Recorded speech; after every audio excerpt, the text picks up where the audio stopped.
I feel the connection. I feel the love. And we just say, oh, yeah, but, who knows if it's real? But, you're feeling it.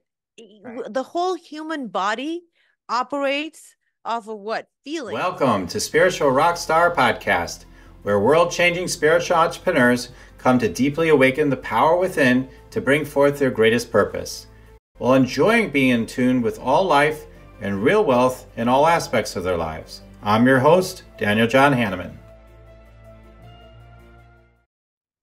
Hey, welcome everybody to the Spiritual Rockstar Podcast Show. I've got another amazing guest here today. Wait till you find out about Eram Saaed. She is an amazing woman. She has been a trailblazer for consciousness and healing on the planet, helping to facilitate these transformations from everything she's learned, all these experts she's gathered through her tele-summits. But more importantly, now she's out there blazing the trail for Muslim women, helping to raise them up in consciousness and to let go of the old ideas around, the restrictions that many of these women take on from the dogma that was put into the religion. We're going to get all into that and what that's about, but there's dogma that you're living from, right? And whatever your background is, and she's going to help you to live a surrendered life, to be able to let go of all that so you can be truly free. So, Eram, I'm so grateful you're here today.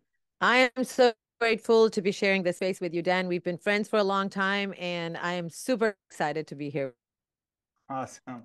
All right, great. So I'm going to share more about you here.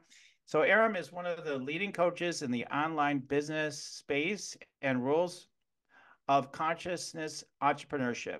As a highly successful CEO of one of the largest spiritual telesummits in the world, she has been teaching these success principles to many women for over a decade. Born into a culture where women were bound by strict limitations, Eram has experienced her fair share of struggles as well. At the age of 40, she was a survivor of two failed marriages, facing bankruptcy, and emotionally dissipated to the point where she considered ending it all. It was then, in her darkest hour, that she decided that life could be different and that she would craft the life of her dreams. Over the coming years, she worked closely with a number of world top spiritual teachers and coaches that gave her the support and tools that she needed to transform her perception of life and world and unlock that door that stood between her and her dreams. That helped her to balance her own sacred divinity and connect with her personal power. Eram Saaed now lives the conscious, purpose-filled life of her dreams. But it isn't enough to just live it for herself. She has made it her life's mission to share these teachings and support other women, especially Muslim women around the world. So anyway, you're awesome. Okay. All right. All right. So Yeah. put it Let's all in the let's boat, get right? started. Yeah. Yeah. Thank All you. right. Thank you. I Sure appreciate thing. it. Mm-hmm. So It's funny, yeah, I mean, it still kind of shocks me at times when somebody goes over my bio and I remember, yeah, at the age of 40, wow, I was going through all of that stuff and now life is so different. So it's still interesting to hear it from somebody else from time to time, you know? right, right. Because after you've shifted so much and the years go by, you're like, what? Yeah, I guess that did happen. Yeah, But exactly. Was it really me? Yeah, it was me. you But really get right, you get really connected, you really get into that inspired life or whatever you want to call it. And yeah, it starts to become more like I have had some guests on that are really connected and they're like, you're asking me about my past. I barely remember it anymore, you know? So that's what it reminds me of is it's like it was a what, different person. yeah, yeah. Yeah. I was being interviewed a couple of years ago, and at the end of the interview, they asked me this one question, like, if you could go back now to that era of 30 years old when the event was going on, what would you say to her that might, help change her life? And no, honestly, nothing, because I don't want the trajectory of that 30-year-old life to change because it led to today. And I really like this person. I would not change anything. Maybe I can tell her, look, everything's going to be okay. But beyond that, no, I wouldn't change anything. Do you Right, feel that way absolutely. too, Dan? Do you feel that way too? Oh yeah. Yeah. I mean, I do. I mean, of course, the monkey mind is like, what if I had done my life this way or that way? But after I think about it for just even a few seconds or whatever, not that long anyway, and it's like, yeah, no, I wouldn't change a thing. I've always been a person Yeah. that doesn't have any regrets because it's all glorious, it's all amazing, it's all perfect. I mean, in some Hmm. level of life, like it, we're always in the eternal, we're always one and connected, so it's always glorious. And then the challenges that we've had, you're right. They've created the timeline and energy of, who you are today. So you wouldn't be able to enjoy who you are today if you didn't have those experiences, like you were saying. Like that's totally true. Totally. Exactly. Exactly. There is a divine planner, and is unfolding according to a divine plan. And if you can stop for just a few moments and look back and see how beautiful, synchronistic that happened in life in your life to bring you to this point, then you kind of begin to see, wow, this was some meticulous planning. And I couldn't have done it, but I'm happy that somebody did it. As you mentioned in the bio, I love the concept of surrender. And when you realize that, yeah, there is a power that's bigger than you, wiser than you, has more access to information and knowledge, both present, past, and future, and everything included in between, then it's hey, why not surrender to that being, you know? Mm-hmm. So yeah. Let me know whenever you want me to talk about that love story, with God. As you know, I'm a huge fan of God, and I know that word can be triggering for some people. You might call it divine consciousness, you might call it divine love, divine intelligence, whatever you want to call it. But as I shared with you, I think I have shared with you that, my story didn't start as a love story. It was a totally different relationship. Right. So, Right. Well, let's talk about that. I mean, because that's important for people that may be in that space still, and are yeah. looking for hope and inspiration. So tell us about how it was, where you got to where, you almost wanted to end it all. Like what was going on then? Yeah, Dan. So I was born and raised in Pakistan. And so my parents were always very religious. My mom, especially, was a very conservative Muslim. And my dad, by his education, is an engineer. So he always encouraged us to think and ask questions. My mom was kind of the opposite, God rest her soul. She was more of, just follow what you're told and don't ask questions.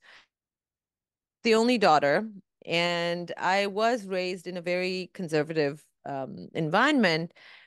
And at a young age, I had all those questions that a lot of people do, that, like, if there is a God and that God is loving, why is there so much famine? People are dying of hunger.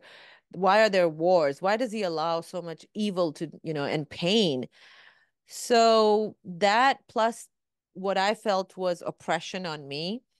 Um, and because of my questions were never answered, I developed this kind of a hate-filled relationship with this being called God. Now, in my mind, I tried to be an atheist too, but that just didn't make sense, if you will. I understood that all of this is being controlled by someone, but that someone and I did not have a good relationship. It was like, I don't like this old man who is sitting somewhere up there, and all he does is just look for opportunities to judge me personally and judge the rest of mankind, that he made fallible. He knows how he made them, and then he tests them, and then he does this, and then all he's about is punishment. So I remember this day very clearly, Dan. I was about 18 years old, and I was sitting outside in the yard, and it was a beautiful sunny day, but on a cold winter night. So it was really nice. I was warm and cozy, and I had this pitcher of freshly squeezed orange juice that I had next to my table, and I had poured out a glass for myself. So I was drinking it slowly. We have beautiful oranges in Pakistan. So I noticed there was this ant, and that ant was carrying some piece of food, which was probably very heavy for her. And And she was just, slowly but surely making her way back to the nest, to the ant hill, which I could see, which was very close to my chair. And I'm sitting there, I'm thinking, for this ant, this is such a long journey that it's going to make to finally get to this ant hill where she's going to go and store this piece of food, just like all the other ants are doing. And I'm sitting here, and if I just started to pour this glass, of juice over the ant hill, the life of this ant is going to be destroyed. And I could do it now, or I could wait till the ant gets to the ant hill, and then I could do it. And it's going to be entertaining for me for maybe a few minutes, if that. And all it would take is knowing that I have the power to do this right now, pour the juice and destroy the ant hill. Mhm. And that's all it takes. And then I looked up and I said, that's what you do, don't you? That's how you run this world. You Mhm. watch, you see people struggle, and then for your entertainment, you make them struggle more. So, Mhm. this was me at 18. So forgive me for what I'm about to say. So I said, you do this because you can. You have the power to do this because you can. And you have no compassion. But I am a human being and I have more compassion than you, so I'm not going to do this to this ant and this community of ants. So then I said to God, I said, I know you're there and I know you're very powerful and I know that you can destroy me if you want and you're probably going to put me in hell because for what I'm about to say. But what you cannot do is make me love you. And I want you to know that I hate you and I will always hate you. So that Wow. was that was my statement to God at the age of 18. Wow, that's Yeah. that's amazing. I mean, I haven't heard a story quite like that before. I love too when I did want to say something about what you said about these making us fallible and all that stuff. I mean, I never had exactly the viewpoint you had, where I hate you. I always hate. I no, never. But I did have I was more like a born awake type of person. Like, yeah, I kind of get what's Beautiful. going on here. I did. I mean, I had to unpack all that, as an adult Yeah. more so. But like, I kind of understood like what was right, what was wrong in terms of like what was on point with spiritual connection and truth and all that stuff. And so I And had it's that beautiful. was a blessing I did have. I struggled in many other ways, but that was something I Hmm. had going on. And part of my struggle was I was connected to that, right? Like because everybody else is in other ideas. But anyway, I mean, one of the things I did think about though from the story of, Adam and Eve and all that stuff is like there's so many things there, but one of them, just because like this one is like, yeah, I mean, we're going to put you down here in paradise. We're going to put this tree here. And I'm going to tell you, never eat from that tree. Never eat from that tree. I'll tell you, Yeah. eat from that tree. Hell's going to come down on you no matter what. I'm like, how does that make any sense? He must have known if it was a he or whatever. This being and so it was portrayed to us must have known like we're going to eat that Yes, damn fruit eventually. Like, so what kind of exactly. trick is that? So I mean, that's where your story of all that where I find resonance is like that it don't make any damn sense. I think, and Dan, that's a very good point that you make.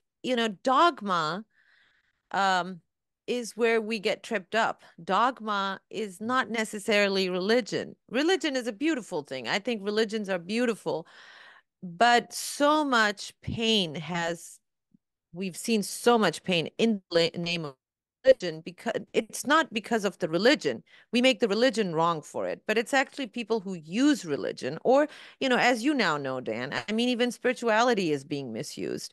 So it's about how is that idea, that concept, or that structure of rules, regulations, whatever, how is that being used? Whenever it is being used to control people, yeah, well, that's not really from God, is it? It's from people. Right. And what you said also that you were born different with kind of a more aware mindset, and that's beautiful. And probably you find that in your trajectory of life, that is what was needed, right? Like when I look at my work now, for example, I Mm-hmm. find that a lot of women from especially the Muslim culture that come to me need the same kind of advice and help that I was able to find for myself over the years as I grew up, right? So I am able to, they're probably able to connect with me better because I already know what they're talking about because I was like, right? So I'm able to kind of guide them with the steps that I used in my own life to heal Mm-hmm. my life, to, come get out of pain, to come to this place of beautiful surrender, which brings such a sweetness to life. I mean, I wasn't able to finish that. I said that at 18. I declared to God, I'm never going to love you. I'm always going to hate you. And now I'm 52. And for many years, I've been teaching people how to love God, how to feel loved by God, and how that actually is the ultimate liberation when you surrender to God. That actually gives you the ultimate liberation. So probably God chuckled when I, a young girl of 18, declared to him, I'm never going to love you. I'm going to hate you. Probably chuckled and said, yeah, we'll see. you know? Right. That's funny. I mean, what Yeah. a foundation for your life ahead, right? Like, Yeah.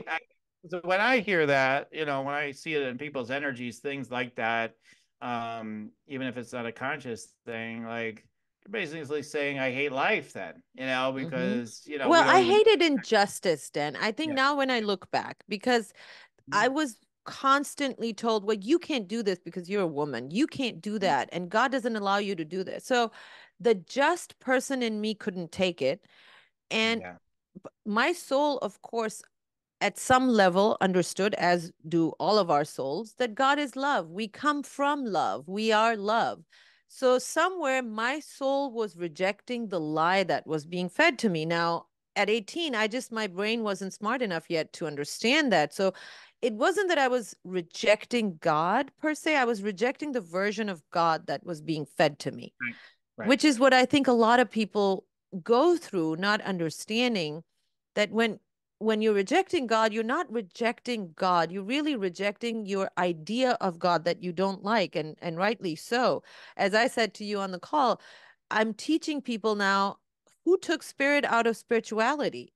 Like, Mhm. what happened? Why did we start hating God where you can't even use the word without triggering people?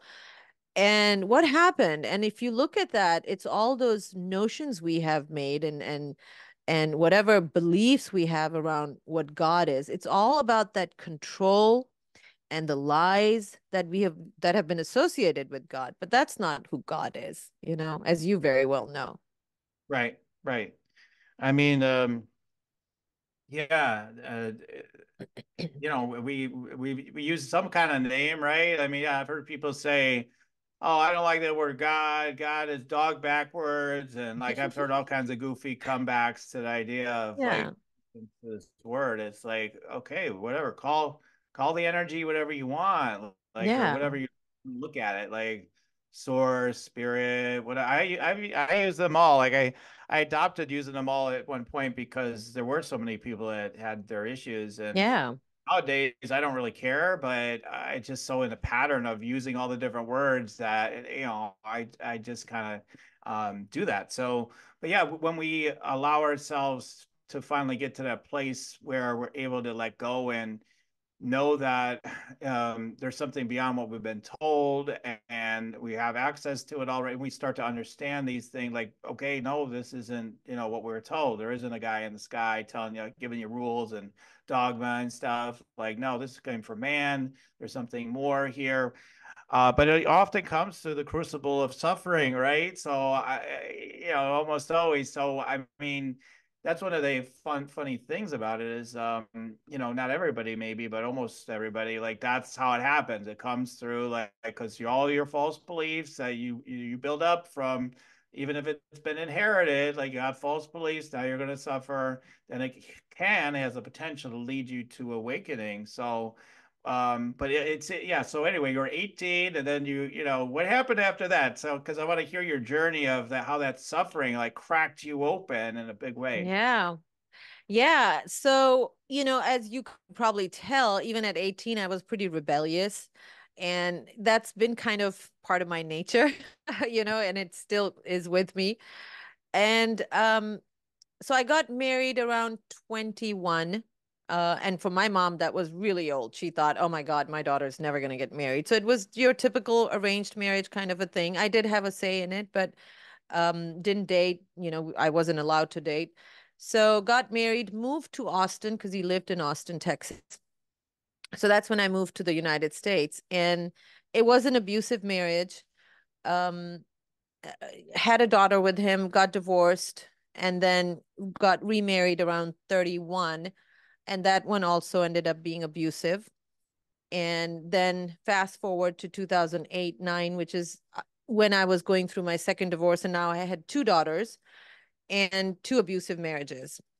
So by this time, I had started to go into self-development, because I figured, okay, something is off. Something needs to change. And I'm the only common denominator in all these situations. So just me.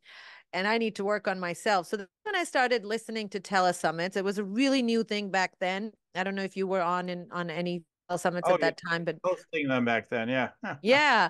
Yeah. So I used to listen to hours, like hours, spiritual coaches talking about spirituality and self-development. I had thought that, I stops with me, right? I had developed a lot. I developed inner strength. And that's what I used to think, that, I am it. I had also listened to some spiritual coaches at that time that were teaching those kinds of teachings that, you visualize and then you do this and then you do that and life is going to change. So it's all you creating your life. I bought into that, and then you come to a point where you feel stuck. You feel like there's a void inside of you that just can't be filled. I Mhm. achieved a lot in my life. I did achieve my financial independence. I achieved liberation, freedom, whatever, right? So I Mhm. achieved all of that, and the hole in my soul just wouldn't get filled. It was like, okay, what? I thought this would give me happiness. I would finally feel happy if I did all of these things. And I was running a telesummit on energy healing. I was helping people. Mhm. So it's not even that, I didn't feel on purpose. I was helping people too, but I still felt that there was something missing. And that's when I kind of had started to develop a sort of a lukewarm relationship with God. Like, okay, maybe I'm willing to give you a shot, but I need to have some proof, and I need to.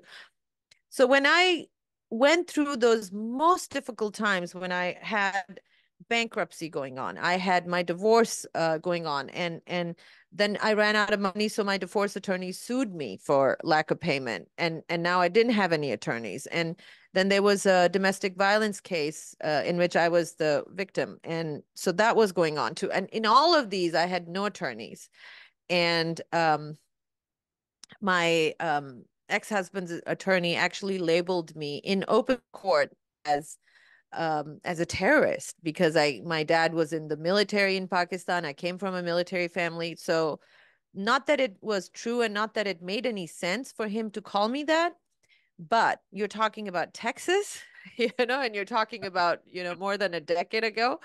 And this is open court. And I was a single woman with two young daughters. It was terrifying. Um, and I think it was then, because yeah, many times that's when I thought about, like, life is just not worth it. This is too hard. And I was brought down to my knees many times. And the only thing that kept me going was this ferocious love I had for my daughters. And I was this mama bear that had to protect her daughters. But at the same time, I felt totally powerless and broken. And in those moments, I can honestly tell you, is when I started to find, when I started to realize that no, the buck doesn't stop with me. There is somebody else that can help me, can get me out of these situations. The impossible would happen, and or somebody would send me a check saying they owed me money that I had forgotten about, right? IRS would send me a refund. Something weird would happen that I was not expecting, and I would just continue one foot after the other. And that started my journey back towards God, which ultimately led to a passionate love affair. I started to go on the Sufi path, maybe you and many of your audience members know about Rumi, who was a Sufi. So the Sufi path is the mystical side of Islam. It talks about love. It talks about no judgment. And yeah, so that led me to falling in love with God, learning how to call God my best friend, how to surrender no matter what happens, having that faith that, he has my back. And I say he, whatever you're comfortable with, she, it, whatever. God responds to everything. Right. But saying that, understanding, really knowing deep in my bones that I'm not alone. He has my back. And now I look back then and I look at this like that young girl of 18 who declared that I hate you, God, and yet had some strength in her, was rebellious, but had to go through this life where she was betrayed again and again by the men who were supposed to be her guardians and protectors, because God wanted to teach me that no, at the end of the day, I'm your guardian and I'm your protector, and you need to just learn to depend on me because I already do that every day. Mm-hmm. Um, so now I teach that to women, especially Muslim women, because there's so many women like oppressed, and they are oppressed and lack of freedom. So I teach them how to fight for their rights, and but at the same time being in love with God. Do you want to meditate and make money? Let it be simple. Let it be easy. Let it be fun. Go to yoursacredpurpose.com and get your free meditate, make money meditation today. Right, right. Wow. Yeah, Yeah, I mean yes. I mean in the 2000s, what was it, 2006 or something like that, The Secret came out. I forget the exact year, but it was right around in there. yeah, And that, yeah, I mean, before that, I had been in science of mind and became a science of mind practitioner, which is basically all about metaphysics for the most part. And if you just, know your alignment, you're one with source, you start commanding what you want and you'll have it and all that. And it does, I mean, there's a level at which it works. I mean, yeah, it's not like of it does, course. there's nothing to it. I mean, but there is this other aspect of this that driver energy, right? Like I'm in charge, I'm the god, I'm the, I'll make it happen. And Yeah, yeah, that can definitely lead to a lot of suffering because there's a lot of yeah. things that no, where Exactly. Well, do. I there are two problems that I found with just completely believing in the law of attraction, and one of them is exactly what you're saying. Well, first of all, if everybody could do this 100% of the time, there would be complete chaos in life, right? Because people would manifest all kinds of crazy stuff. So yeah, thank God there's checks and balances, and not everybody's dreams and wishes come true. And second, what I have found in my work, so as you know, I from heartache to joy, which is energy healing.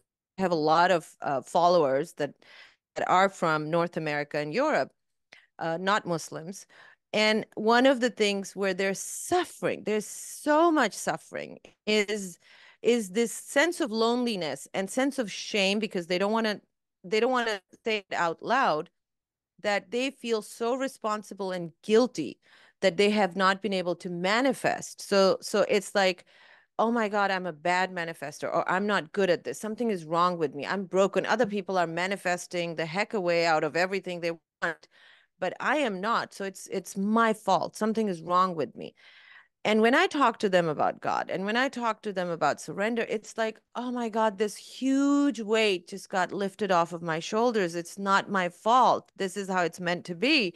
And I can just, instead of keeping all this baggage on my shoulders, I can give it to God and just go and rest in God and take a sigh of relief.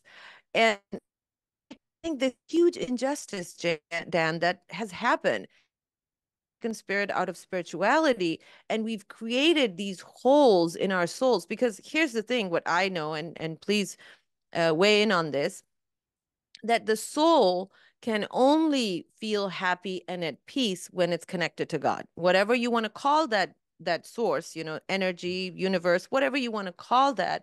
But until it doesn't feel that connection, there's always going to be this sense of unrest. You can have everything in the world, right? I did that. I manifested and achieved all the goals that I wanted to. Yeah. But then it becomes so heartbreaking because you're like, wow, now what? Now what? Why do I still feel so unhappy? Well, it's because the soul is never going to feel at peace until you connect to God. And if you are connected to God and your life could be, on the external circumstances, it could be like, oh my God, this person is poor, they're broke, or their husband left them, cheated on them, whatever. But inside, they're going to be at peace. That's the real treasure, right? We've been kind of duped, Dan. We've been duped into believing, oh, we need to run after this, we need to run after that. When I have this man, I will be happy. When, Yeah. after I had two failed marriages, of course, one part of me that was rebellious and want to admit defeat wanted to have a loving husband and a great marriage. That was one thing I couldn't achieve. So I kept thinking, once I have that, but I do have peace and I am really happy since I found God. No, I mean that's the one we're looking for, right? It's to me, if you find it in a relationship, it's because it's helping you. Yes. It happens to be all synchrodestiny. It's helping connect you ultimately with the one. So that's really all where it is. And so that is the only place of fulfillment and satisfaction. And it's your only, I want to say like salvation. We use that word, right? It's true. I mean, your Yeah. only salvation is in that connection. There is no other salvation. I mean, it's not in, I got the $5 billion in the bank now. Now I'm good. I mean, No, I would no. say on average, I mean, I haven't seen a formal study of this yet on this level, but I would hazard to say the average, I'm not saying it's wrong, but like I would say the average billionaire is much more miserable than they are happy. For example, if it Yeah. were just they should be the happiest, right? Like it was like just that, like Yeah. the out stations of things, you had your own level of like, yeah, I manifested this, I did that, but still there's this hole inside of me. And for me, like I had over a number of years, what happened is like, yeah, okay, I can manifest it at my, family and, with my wife or whatever. Like, I felt like I sort of did, it's got, but I feel like it's all on a timetable that's kind of divine as well. But yeah, I'm intersecting with it, right? And it's like, okay, I'm using these principles to bring all these things into my life, successful business, all these things. But then it's like, okay, when I go into on my silent meditation retreats, it's like I start finding, for an example, like you start finding there, yeah, man, but there's something like that's beyond all that, that it just, is that infinite connection. Because I mean, I got it, early on again, like I know we're not going after the things, we're going after the state that, we believe that'll bring Yeah. us into when we just go for the things, right? I want to feel blessed. I want to feel happy. Like, so I would break people down sometimes at my event. I'd be like, you say you want all this stuff, but what you really want is you want to feel this and that and the other thing. And like, it's also revealed to me, like in all my conversations I have, for me, I have to say, whatever. It's an experience, a connection I have with Jesus in my heart. Now, people could say it's real, not real. I don't care. But like, it's that Yeah. experience I have. And that, this energy of Jesus is constantly telling me things like come back home. It's all about love. It's all about peace. It's all about, he never says like, man, you effing slacker, like start manifesting some shit. Let's get going. Like that's the last thing. I would never hear that from No, Jesus. you won't. That just comes That's from our not what, own monkey mind. right, Yeah. exactly. It's Exactly. so funny. I mean, our obsession with real, right? I mean, hey, come on. Now we know through quantum science that what we think is real, this phone, because it's matter, I can touch it, I can feel it. Yeah, well, too bad. What quantum physics is saying that at subatomic levels, yeah, none of this is actually what it seems. Um, so feeling, you said, I feel the connection, I feel the love. And we just say, ah, yeah, but who knows if it's real? But you're feeling it. Right. The whole human body operates off of what? Feelings, right? I mean, we know about the placebo. I was just listening to someone, she's a great spiritual teacher too. And she was talking about this study, Dan, on the multiple personality disorder, MPD. Mm-hmm. And it was fascinating that they found that, the same person, so let's say they have three different personalities, right? And we know that this is a mental disorder. So when they're in one personality, that personality may have diabetes, so they will have the symptoms of diabetes. But when they go into another personality, maybe she has asthma, but doesn't have any symptoms of diabetes. Now, how do you explain that? The Right. physiological reaction of the body that it doesn't have those insulin regulations problems because she's in a different personality. Mhm. How do you explain that? How do you explain people getting better even when it's just placebo, even when they know it's placebo? So it's all about our Yeah. feelings are really powerful. Our feelings are what is actually real because that's what is manifesting in the body. So Mhm. we just have this obsession with whatever we can touch, feel, and measure to be real. But you know what the mystics have always talked about. I think that's way more real than this, right? Yes, exactly. I mean, yeah, yeah, that old saying, like the things that seem the most unreal are the most real. At least that's what I always Yes. say. And the things that seem the most real are the most unreal. Like Yes. that, that, Yeah. frame, because it's so true. I mean, we're talking through a screen and through these mics, and that's what it looks like. And yet, Yeah. we're talking at a much deeper, level than that, but it just doesn't seem that way. It doesn't look that way to the senses, right? Um, Exactly. so yeah, it is Yeah, energy is real, man. Energy is real. We now know that the whole universe is actually made up of light energy, mhm, and we know that the energy that is pervasive and is everywhere is conscious, self-aware. And that's what we came from. yeah. And it's love. So I just love that. I love the Sufi teachings on that, and that's what has led me through my life journey up and down, and then finally um falling in love with God. And I also wanted to say something. I have another story about the liberation. You were talking about that. Is it okay if I talk about that a little bit? Sure, sure. Hmm. Okay. So when this is after I had you know, achieved all my financial goals. My telesummit was doing great, and I had started to treat myself really well. Now I was giving myself the love that I had wanted from, the outside world. So I spoiled myself. I was a spoiled brat. And because the financial freedom had given me a lot of luxuries, so I was really spoiled. I didn't want to ever go to a hotel that I didn't first check out their rooms. And if they weren't good, I wasn't going to stay there. And, all that fun stuff Hmm. that I did to basically treat myself like a queen, right? Hmm. So that was part of my healing journey. And during that time, and I had kind of started to find my way back to God. I loved God, and I was still trying to figure out how to feel loved by God, which, by the way, was the piece that took the longest for me to finally get. But I was on that journey. So Hmm. I was talking to my brothers, and somehow they talked me into performing the Hajj, which is the pilgrimage that Muslims make to go to Mecca. And they um so I had not ever consciously wanted to do that because for me it was like, oh my God, it's very, very tough physically to do it. Okay. And the thing that really got me the most was that there's millions of people that come to do that from around the world. It's really hot, sweltering hot. And excuse me, you have to share public bathrooms with millions of people. And you have to, whatever, you might get, even if your hotel is booked, things can happen. Your car might break down. So I had heard horror stories of people going through all kinds of challenges when they're performing the pilgrimage. Yeah. So I got talked into that. And then I was like, oh my God, what did I say yes to?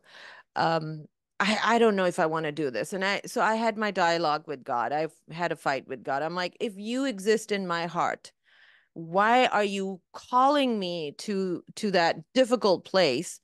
Why do I have to do this experience if you already exist in my heart? I don't understand. So I talked to my dad. He's a really spiritual guy, and he said, well, Hajj has a personal spiritual experience for everyone. So ask God for your spiritual experience. What's the lesson? So I kept asking him throughout that journey, And it was really tough, very tough physically. And I said, well, I'm not getting it. All I see is just, not very clean bed to sleep in. And, I was complaining a lot. And I'm like, I still don't get it. Why did you have to ask me to come all the way over here? I'm, what's the spiritual lesson? So on one of the days where it had gotten really tough, it was a tough day and you have to pray under the sun. It's really hot. And then you get to go and you go to this place called Muzdalfa. And when you reach there, you're supposed to sleep under, just the open sky. And the group that I was with had already allocated this clean spot where we had some, sheets and stuff that we were going to sleep on. Our bus broke down, and because there are like literally thousands of buses at that time. So if one breaks down, then you're done. Everybody else behind you is stuck. So something Mhm. like that happened. Our bus couldn't go forward. The group leader said, okay, I called those people and somebody's already taken our spot, so we can't go there. And I'm like, well, where are we going to sleep? And he said, we don't have a choice. We can only sleep like on the sidewalk. Okay. And we had already been walking for miles before that. So I looked at the sidewalk and literally these buses that were running diesel fumes were right next to the sidewalk. You could literally just, touch them. They're so close. So there's that. The street lights were very, very bright. It was almost like sunlight. And because it's the desert, there's a lot of sand, but there were also these sharp pebbles on the sidewalk.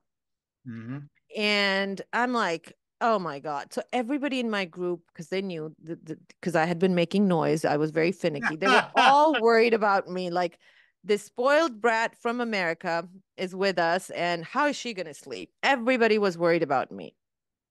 So Mhm. we were like a group of 30 people, maybe. And the one person who slept through the night didn't even, budge. Everybody else woke up after 2 hours of sleep, maybe 3 hours, because the pebbles would pinch their skin, and so they would wake up and pray, and everybody except one person, and you can guess who that person was. Moi. I slept like a baby through the Wow. night, and the best sleep I've ever had in my entire life. Wow. And they had to shake me to wake up for the morning prayers, which is at sunrise. And I woke up, and somebody had, from some other group had shared some food with us, and some water. And there was a public bathroom, which I used. Wasn't very clean, obviously. But when I came back and I drank water, I'm like, suddenly it hit me. Like, oh my God. Yes, I'm breathing an air which is filled with diesel fumes, but I have water, I have food, not great, not 5 star, but it's still gonna help, soothe my belly. I have Mhm. water to drink, I have air to breathe, I have food to eat, I had a bathroom to use, everything that I needed in this moment, and with this beautiful sleep, everything that I needed in this moment was provided. Everything I have ever needed in any moment actually has been provided. Yeah. That was an important realization. But the other one, the second one was way more important. And I would call it life changing.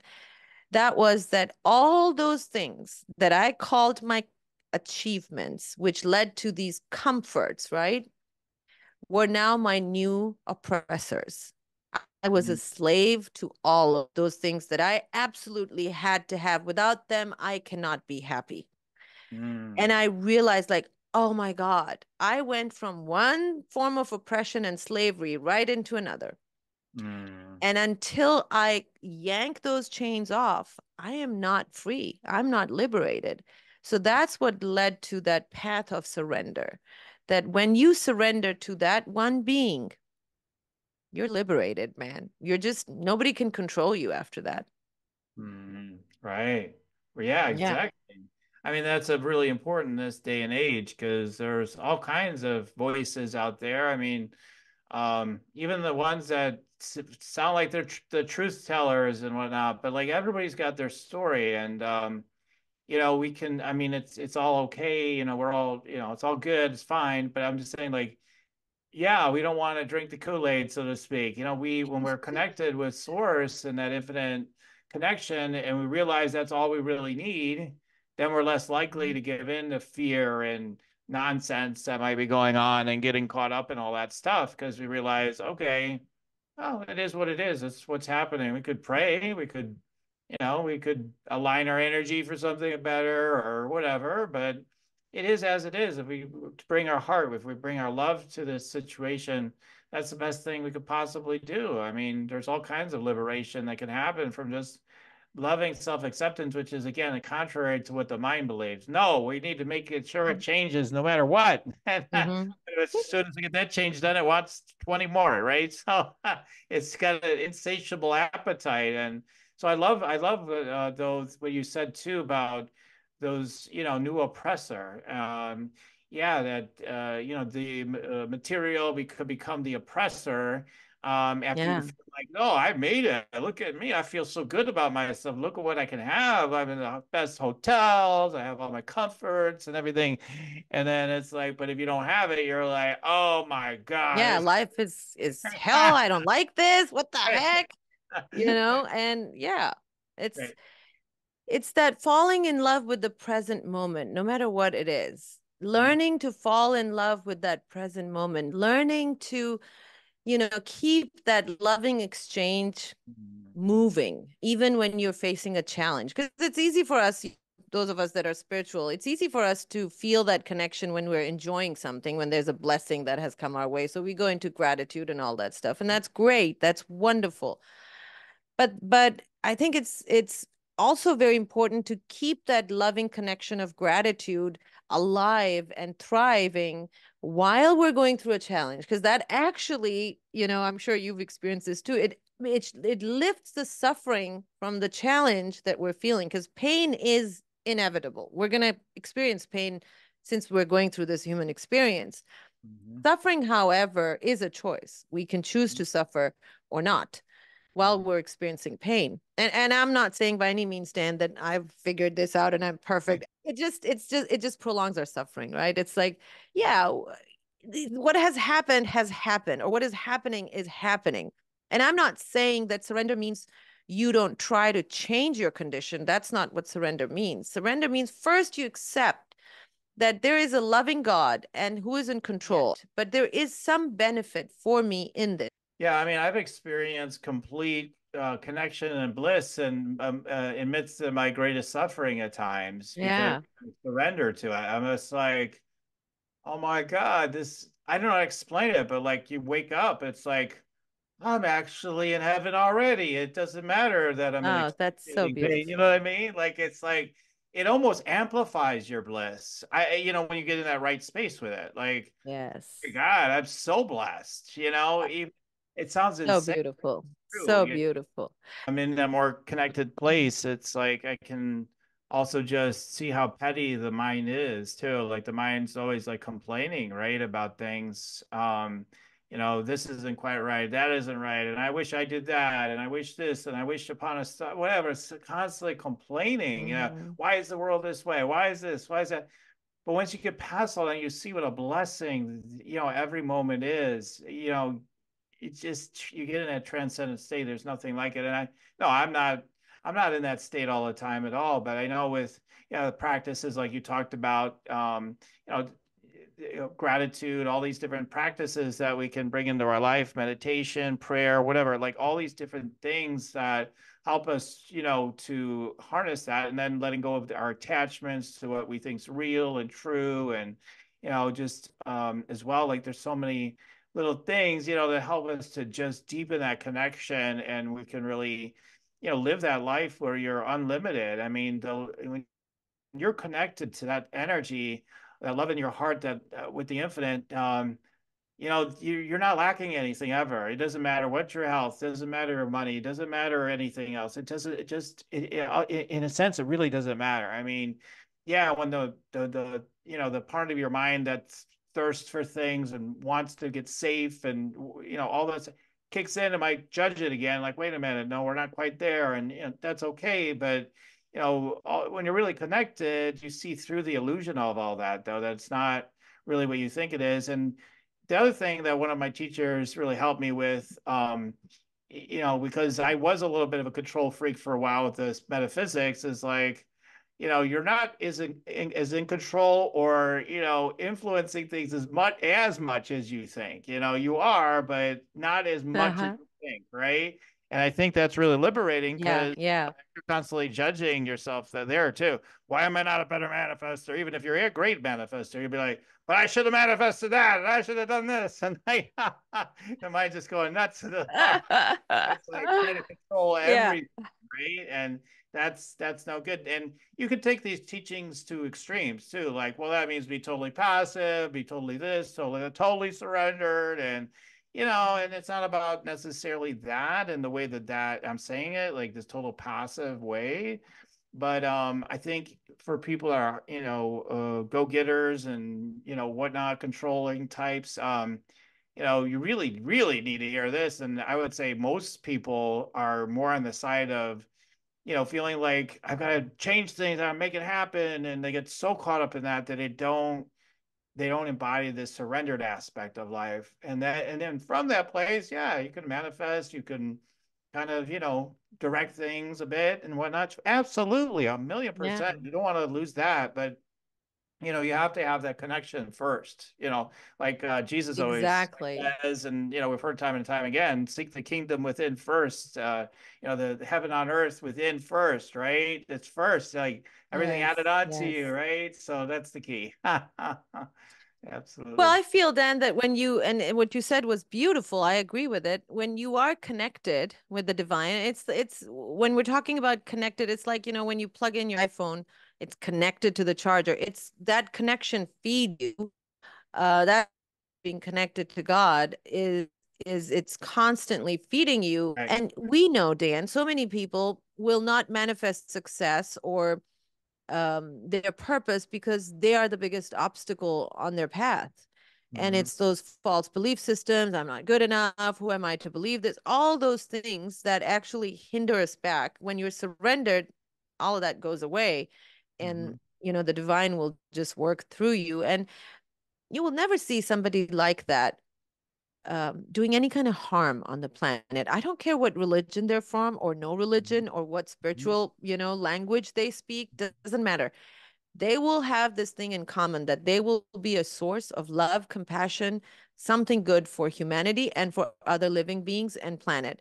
They're all very, very similar in that regard, right? We've Right. seen so many people like that.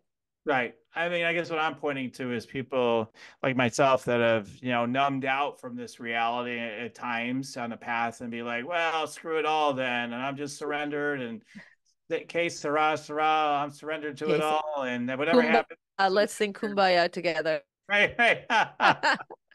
And I'm Yeah. thinking like I don't care about things now that I do care about and things like that. So that's what I'm talking about. So I talk about how the real Islam, which was brought 1500 years ago almost, has been hijacked as far as the rights of Muslim women are concerned. It's a very liberating religion, but it got hijacked by, of course, we talked about it earlier, people that want to control people through religion. So I talk very boldly about what is true and what is not true. As you can see, I'm not dressed Mhm. in the way that you would traditionally expect a woman who's passionate about Islam. Not that I have anything against women who cover themselves up. I don't. And Mhm. Islam gives me that freedom, which is shocking for a lot of even Muslim people. So I get death threats. I get a lot of angry people that don't, there's a lot of misogyny, for example, in Pakistan, and they think it's religious, but it's cultural. And I talk about that too. It has given me a lot of courage and a lot of drive. Like, that girl of 18, Dan, who didn't Yeah. like the injustice. It's like, oh, I don't like injustice. That's what's fueling me, that you are telling a lie about the truth that I know about God and about this religion that I love. And I'm going to speak out loud. I'm going to tell the truth. And if that means I die doing it, okay, I'm going to die anyway. So that's okay. If I die defending my best friend, wow, what an honor. Do it. I don't care. Right. So it has fueled me. It has given me courage. It's passive. So it's at the moment, this is divine using, you know, to speak my truth. Right. Right. Yeah. Yeah. Absolutely.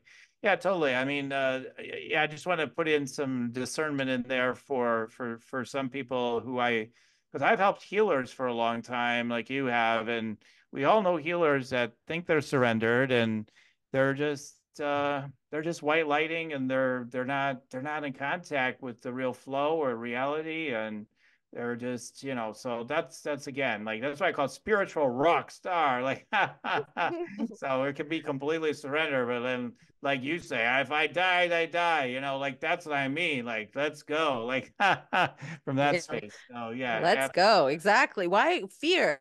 yeah, Either you can be controlled by fear or you can be controlled by love. yeah, Or rather, I would say you can be controlled by fear or you can be propelled through love. yeah, So yeah. the choice is yours. We're all going to be either on this path, it's one or the other. Well, there's so much more I'd love to get into. I just got started, but I know.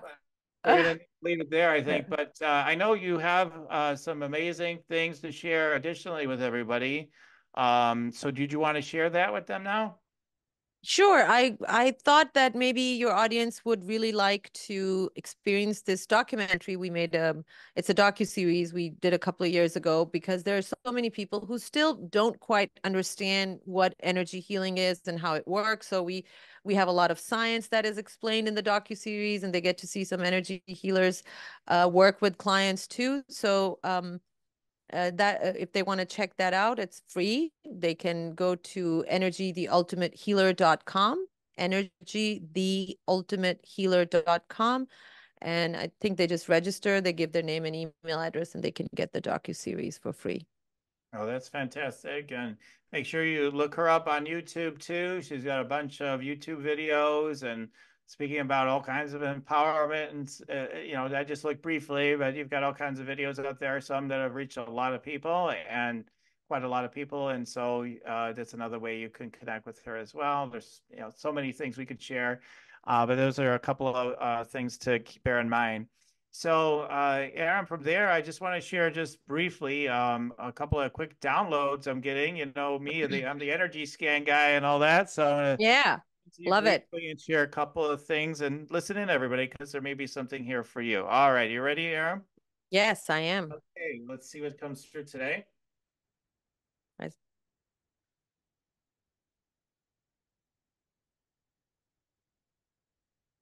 That's fun.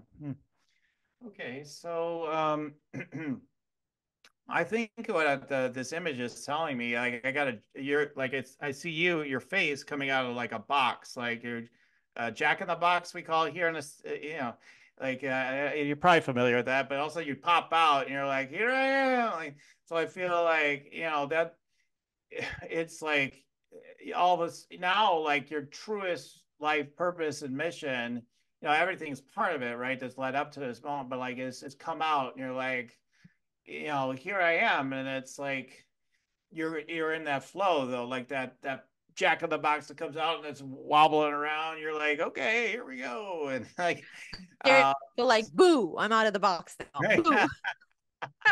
My feeling is like it's still, you know, it's still sort of new to you, right? I mean, kind of new to you. So my point is like you're gonna Oh, yeah. continue get a rooting and a strength that's going to come through the years ahead that's going to propel you even further. So if you've already impacted so many lives, doing what you're doing right now for Muslim women, like countless lives already, like yeah, it's just going to continue to grow, and your own fulfillment is going to continue to just root and deepen even more. So that's what I'm getting from that. I think also it's taking things, you are good at this, but you got a real serious side, right? So just continue to take things lighter and with the sense of joy and fun and all that sort of thing comes with it too, I think. So Yeah, anyway, that's actually very, very intuitive, perceptive of you because yeah, I get too serious. I forget to have fun. I forget to stay in touch with my lighter side. yes. Um, and then funny enough, I will get a reminder from God from time to time that don't be so serious. I don't like you when you're being very serious. I don't like that. I like the fun loving, little girl in you. So yeah, I have to keep reminding myself. Okay, so we're going to leave it at that for today, because we're up on a time limit on my side. But so anyway, I was grateful to share that with you, Aram. Thanks for the reflection Thank you back on so that. much. It was so much fun, Dan. Loved it. Loved Thank it. you. I loved it too. All right, and any last words of wisdom though before we start to wrap up? I wouldn't say wisdom because I'm still a student of self-development, learning, love. The only thing I would say is if you can, do whatever you can to connect with God because that is the one thing that is really going to transform your life. Make God your best friend. Hmm. Yeah. And so it is. Amen. All right, everybody. Meantime, if you want to check me out and keep updated on all these episodes and more, go to yoursacredpurpose.com. We've got an amazing meditate, make money meditation there that helps get you in a more connected, surrendered state, gives you the guidance, gives you the directions you need to start your day, and so much more. So you can check that out at yoursacredpurpose.com. And again, I'm just so grateful you were here today, Eram, with all your power and wisdom and Thank you. awesomeness that you shared I today. appreciate it. I was honored. Thank you. I'm And I honored. want to thank everybody that's been listening in. And like I always say, keep on tuning in. We'll keep on rocking it here at Spiritual Rockstar Podcast. Till next time, everyone. For listening to Spiritual Rockstar Podcast. Stay tuned for our next upcoming new episodes each Saturday. Please be sure to subscribe, rate, and review to help us to serve you best. As a reminder, you can get your free Meditate and Make Money meditation at www.yoursacredpurpose.com to rock your sacred purpose. Goodbye for now, everybody.